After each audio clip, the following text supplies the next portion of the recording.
අයිබෝන් සුබ දවසක්. IPL ඉන්දීසිය අතලඟ තියෙනවා. ඉතින් දෙසැම්බර් 16 වෙනිදා තමයි තියෙන්නේ IPL ඉන්දීසිය අබුඩාබි වල තමයි මේ අවුරුද්ද පැවැත්වෙන්නේ. ඉතින් IPL ඉන්දීසිය මොන මාධ්‍ය හරහා විකාශනය වීද කියලා අපිට තාම හරිය නිලතුරුතුරක් නැහැ. අපිට සාමාන්‍ය හෙට වගේ විදි බලා ගන්න පුළුවන් මේ මොන මාධ්‍ය හරහා යයිද කියලා. ඉතින් සාමාන්‍ය තරංග මාල ඔස්සේ දීද කියලා අපිට හරිය විශ්වාසයක් නැහැ. ඉතින් අද අපිට කතා කරන්න තියෙන්නේ ක්‍රික් ඉන්ෆෝ වෙබ් අඩවියට අනුව මෙවර IPL වින්දේසිය සඳහා ක්‍රීඩකින් අනුමාන කරලා තියෙන මොන කණ්ඩායම් මොන ක්‍රීඩකයන් ලබා ගනීද කියලා. විශේෂයෙන්ම ශ්‍රී ලංකා ක්‍රීඩකයන් දෙන්නෙක් ගැන ක්‍රික් ඉන්ෆෝ පඩියේ සඳහන් වෙලා තියෙනවා. ඒ පැතුම් නිස්සංකයි මතීෂ පතිරණයි.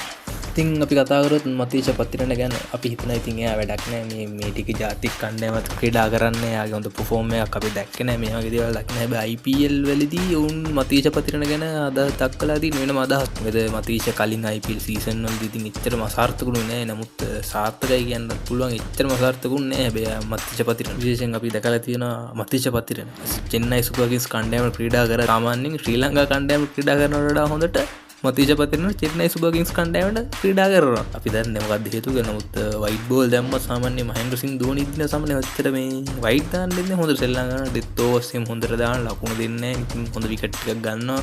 අනේ මන්ද ඉතින් ධෝනි කියන හැටියත් දන්නේ නැහැ. ඉතින් මතීෂ පතිරණට අපි දන්නේ නැහැ කොහොම වේද කියලා. ඉතින් කොහොම නමුත් මගේ මතකයේ නිවැරදිව 2022 මම හිතන්නේ ශූරතාවයේ දින්නේ අන්තිමවරට චෙන්නයි super kings.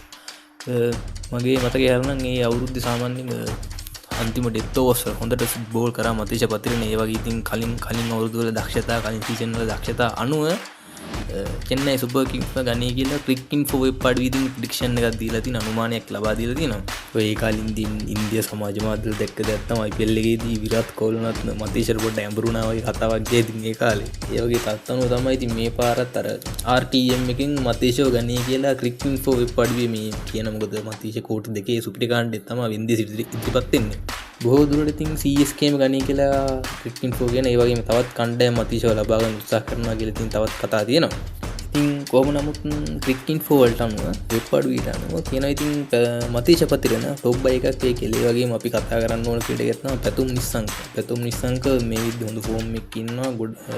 Crick info prediction එකට අනුව මේ පාර පැතුම් නිස්සංක හොඳම ටොප් බයි එකක්. ටොප්ම බයි එකක් ඒ ටොප්ම ටොප් සුපිරි ක්‍රීඩකයෙක් විදිහට අල්ලවි කියලා ඉතින් ක්‍රික් ඉන්ෆෝ වෙබ් අඩවිය කියනවා. ඒ වගේම කැමරන් ක්‍රික් ඉන්ෆෝ අනුව කැමරන් ග්‍රීන් ඒ වගේම ඩේවිඩ් මිලර් ලියම් ලිවිස්ටන් වගේ ක්‍රීඩකයනුත් හොඳ තරගයකින් ඒ කණ්ඩායම අදාළ මිලදී ගන්නේ කියලා ඉතින් ක්‍රික් ඉන්ෆෝ වෙබ් අඩවිය තුරුතුරු වාර්තා කරලා තියෙනවා. ඒ වගේම රවි බිෂ්නි එතකොට ජේ ස්මිත් ඉංග්‍රීසි ක්‍රීඩකයා යත් හොඳ ටොප් බයි එකක් වේ කියලා ඉතින් ක්‍රික් ඉන්ෆෝ වෙබ් අඩවිය කියනවා. ඉතින් ඒ වගේම 12 වෙනිදා වෙන විට ඒ ක්‍රීඩකයන් විශේෂයෙන් පැතුම් නිස්සංක වගේ පැතුම් නිස්සංකයේ දක්ෂතාව ගැන ඉතින් අපිට ක්‍රික් ඉන්ෆෝ ඒ වගේම ක්වෙන්ටි දිකොක් වගේ ක්‍රීඩකයන් ගැන සාමාන්‍යයෙන් තුරුතුරු වගේක් ලබා දීලා තියෙන ක්‍රික් ඉන්ෆෝ වෙබ් අඩවිය. විශේෂයෙන් අපි පැතුම් ගැන කතා කරද්දී පැතුම් මේ වසරේ තරඟ 25කට ක්‍රීඩා කළේ. කියන්නේ ජාත්‍යන්තර ලීග් ඒවත් එක්ක සාමාන්‍යයෙන් තරඟ 25කට ශ්‍රී කරලා ලකුණු 957ක් ලබාගෙන තියෙනවා.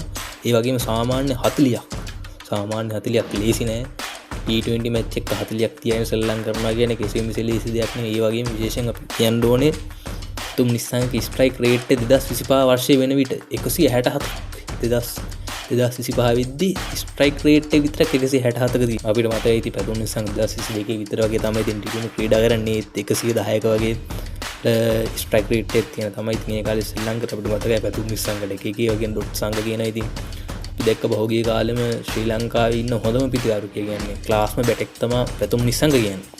ඒ වගේම ක්‍රික් ඉන්ෆෝ වෙබ් අඩවියට අනුව ක්‍රීඩකයන් ගැන මේ ක්‍රීඩකයන් ගැන කියලා තියෙන කියන්නේ සාමාන්‍ය ඕපනර්ස්ලා විදිහට ගත්තොත් හොඳ පිටිකරුවන් 5 දෙනෙක් ඉන්නේ. ඒ කියන්නේ අතරේ පැතුම් නිස්සංක, ඒ වගේම ඩිවන් කොන්වේ, එතකොට ඒ වගේම ඩේවිඩ් මිලර් ගැනත් කියලා තියෙනවා. මේ යනම් ඕපන් ගහන්නේ අත මිඩල් ඕඩ් එකෙන් ඉන්නේ බැට් කරන්න. සාමාන්‍යයෙන් අපි 1 2 3 පිළිවෙලට මේ ප්‍රතිකරුවන් ටික සැකසුවොත් අනිවාර්යයෙන් මුඩින් ඉන්න පැතුම් නිස්සංක. මොකද ඇවරේජ් වශයෙන් ගත්තත් ස්ට්‍රයික් රේට් වශයෙන් ගත්තත් පැතුම් නිස්සංක තමයි උඩින් ඉන්නේ. ඉතින් ක්‍රික් ඉන්ෆෝ කියන විදිහට ඉතින් පැතුම් නිස්සංක සාමාන්‍ය හොඳම බයි එකක්. ඒ වගේම ක්වෙන්ටින් දිකොක් ගැන කතා කරලා තියෙන ඒ වශයෙන් උච්චාරණය කරන්නත් තමයි ඉතින් ක්වෙන්ටින් දිකොක් ගැන කියලා තියෙන. එයා සාමාන්‍යයෙන් IPL තරඟ මෙතන 3000 ගාන් IPL තරඟ 100 ගානක ළඟ 3000 ගානක් ගහලා තියෙන. ඉතින් ඇවරේජ් එක 30 ගානක් තියෙනවා. ස්ට්‍රයික් රේට් එක 134ක් වගේ තියෙනවා කිකින් ෆෝල්ට් අනුව. ඒ වගේම ඩේවිඩ් මිලර් ගැන කියලා තියෙන එයාත් 140ක් විතර ස්ට්‍රයික් රේට් එකකින් සෙල්ලම් කරන ඇවරේජ් නම් ටිකක් අඩුයි. මොකද ඒගොල්ලෝ යා ටීම් වලින් සාමාන්‍යයෙන් බැට් කරන්න එන්නේ. ඉතින් ශ්‍රී ලංකාවේ අනිත් ක්‍රීඩකයෝ ගැන අතුරුතුරු වැඩිය නෑ මේක. නමුත් සැලකිය මට්ටම හැකි තියෙන අපි ඒව ගැන ඉස්සරහට කතා කරමු. විශේෂයෙන්ම කියන්න ඕනේ අර ක්‍රීඩකයෝ ගැන තම ලොකු ටොප් බයි එකක් කියලා කියන්න පුළුවන්. ඕස්ට්‍රේලියා කැමරන් ග්‍රීනුත් තියෙනවා. ඉතින් එයා හොඳට ඕස්ට්‍රේලියා මේ දවස්වල perform කරන ඕපනර් කෙනෙක් විදියට ඉතින් හොඳ බැට්මන් කෙනෙක් විදියට බැට්ස්මන් කෙනෙක් විදියට. ඉතින් ක්‍රිකට් ඉන්ෆෝ වල ප්‍රෙඩික්ෂන් වලට අනුව මේ පාර සාමාන්‍යයෙන් හොඳම ක්‍රීඩකයෝ ගත්තොත් ටොප් බයි වෙන්න පුළුවන් කියලා ගත්තොත් පැතුම් තමා ක්‍රිකට් ඉන්නේ.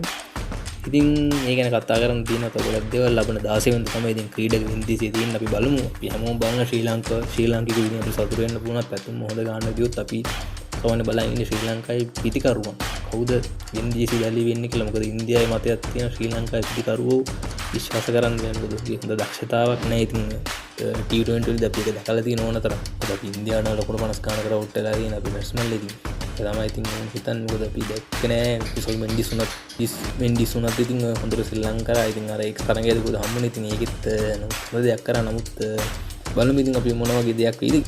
ඉතින් එච්චරයි කියන්න තියන්නේ. දැන් ක්‍රිකට් ඉන්ෆෝ වලට අනුව අපි තවත් හෙට සහ අනිද්දා දවස්වල අපි බලමු ක්‍රීඩක වෙන්දීසි මොනවා වේද කියලා. ඉතින් අපේ පැතුම් නිස්සංක ඉතින් ලොකු ගානකට අලි වෙන්න කියලා ඉතින් අපි ඒකම බලාපොරොත්තු.